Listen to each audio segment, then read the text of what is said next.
Құрметті оқушылар, сендерге өткен тақырыпта Астана ел мерейі деген тақырыпта эссе жазу берілген болатын. Өткен сабақта біз сендерге аргументті эссенің құрылымын түсіндірдік.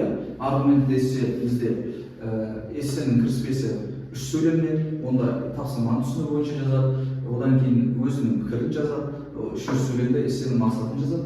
Ал негізгі бөлімде аргумент, яғни дәлел келтіреді. Бірінші дәлелді келтіреді, сосын екінші дәлелді келтіреді.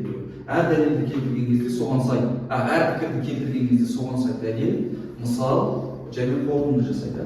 Және соңында, эссенің соңында қорытынды бөлімде 2 сөйлемнен тұрады, ойын қайтарып қорытындылап, эссенің соңғы сөзін жазады. Сонымен үйге берілген Астана ел мерейі деген тақырыптағы аргумент эссені жазып берген оқушылар тұрып оқысаңдар болады.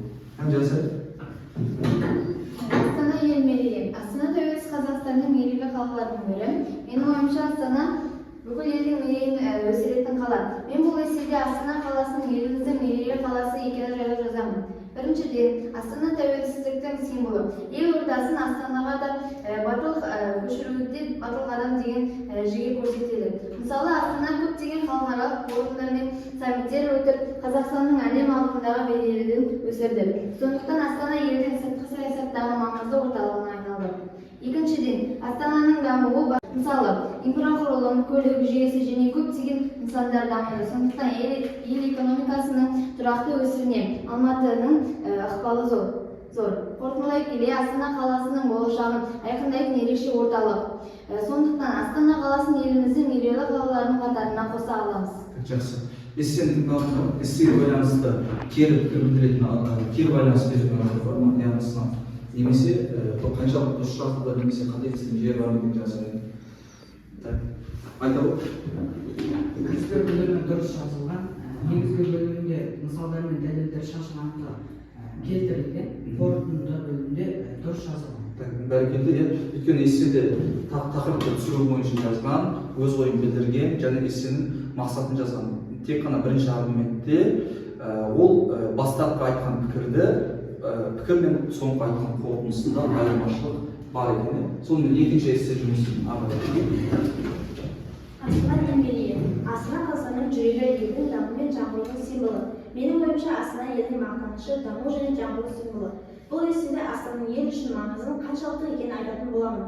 Астана тәуелсіз Қазақстанның жаңа бет-бейнесі. Себебі бұл қала 97 жылы Астана болып жарияланды. Мысалы, Астанада бәйтерек, тәуелсіздік сарайы сияқты ерекше нысандар салынды. Астана тәуелсіздігінің нақты белгілі деп айтуға болады. Екіншіден, Астана мәдениет орталығы. Себебі бұл қалада түрлі халықаралық іс-шаралар, көрмелер өткізіледі.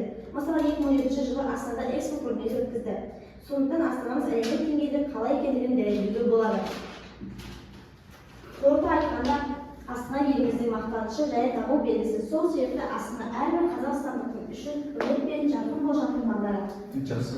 Эссеге байланысты кері байланыс беретін эссен айта ғой. Бұл жерде кіріспе негізгі қорытындар бөлімі дұрыс жазылған, логикалық тұрғыда дұрыс ойланып жазған. Екі аргументке мысал, пікір және жақсы оймен қорытындылаған. Жақсы. Яғни біздің эссені жазу барысында бірінші және екінші пікірлердегі әрбіріне дәлел, мысал және қорытынды жазған екен. Соңғы 2 сөйлем ол да толықтай берілген, кіріспесі де эссенің мақсаты беріліп толықтай сақталған. Сонымен біз эссе жазу кезінде ең бірінші не іздейді екенбіз? Дәлел іздейміз, аргумент іздейміз. Сол аргументке сәйкес әртүрлі статистикалық мәліметтерді қарауымызға болады, және осылардың бәрін қарап болғаннан кейін ғана эссе жазады екенбіз. Енді осы тапсырмасын қорытындылау мақсатында сендерге эссеңізді жазған кезде тағы да қандай аргументтерді қосуға болады екен. Яғни Астанаға байланысты жалпы қандай аргументтерді жазуға болады екен. Соған пікір айтасың ба? Бірінші аргумент қандай? Бірінші аргумент, яғни Астана әлемдік деңгейдегі іс-шаралар өтетін маңызды орталық. Иә, дұрыс. Астана қысқаша жазамын мен. Бірінші аргумент ретінде Астана ірі орталық, оның ішіне саяси, мәдени іс-шаралар өтеді. Қысқаша жазып қойдық, бұны әрине бұның өзі. Бірінші аргумент осылай беруге болады. Екінші аргумент Астана еліміздің мәдениет орталығы. Астана еліміздің мәдениет орталығы. Яғни бұл жерде ірі халықаралық жиындар өтеді, сол туралы жазып қойдық. Ал бұл жерде ірі мәдени орталыққа не жазып болады? ірі мәдени орталықтарға яғни біздің әлемге танымал университеттеріміз, Аха. театр, опера және стадиондарымыз жатқызуға болады. Жақсы. Астана мәдени орталығы. Мәдени орталығы. Жақсы. Одан кейін үшінші аргументте тағы не жазуға болады? Астана сурет орталығы. Оған хан шатыр, ақорда, бәйтерек және мешітті қосуға болады. Так, жақсы. Астана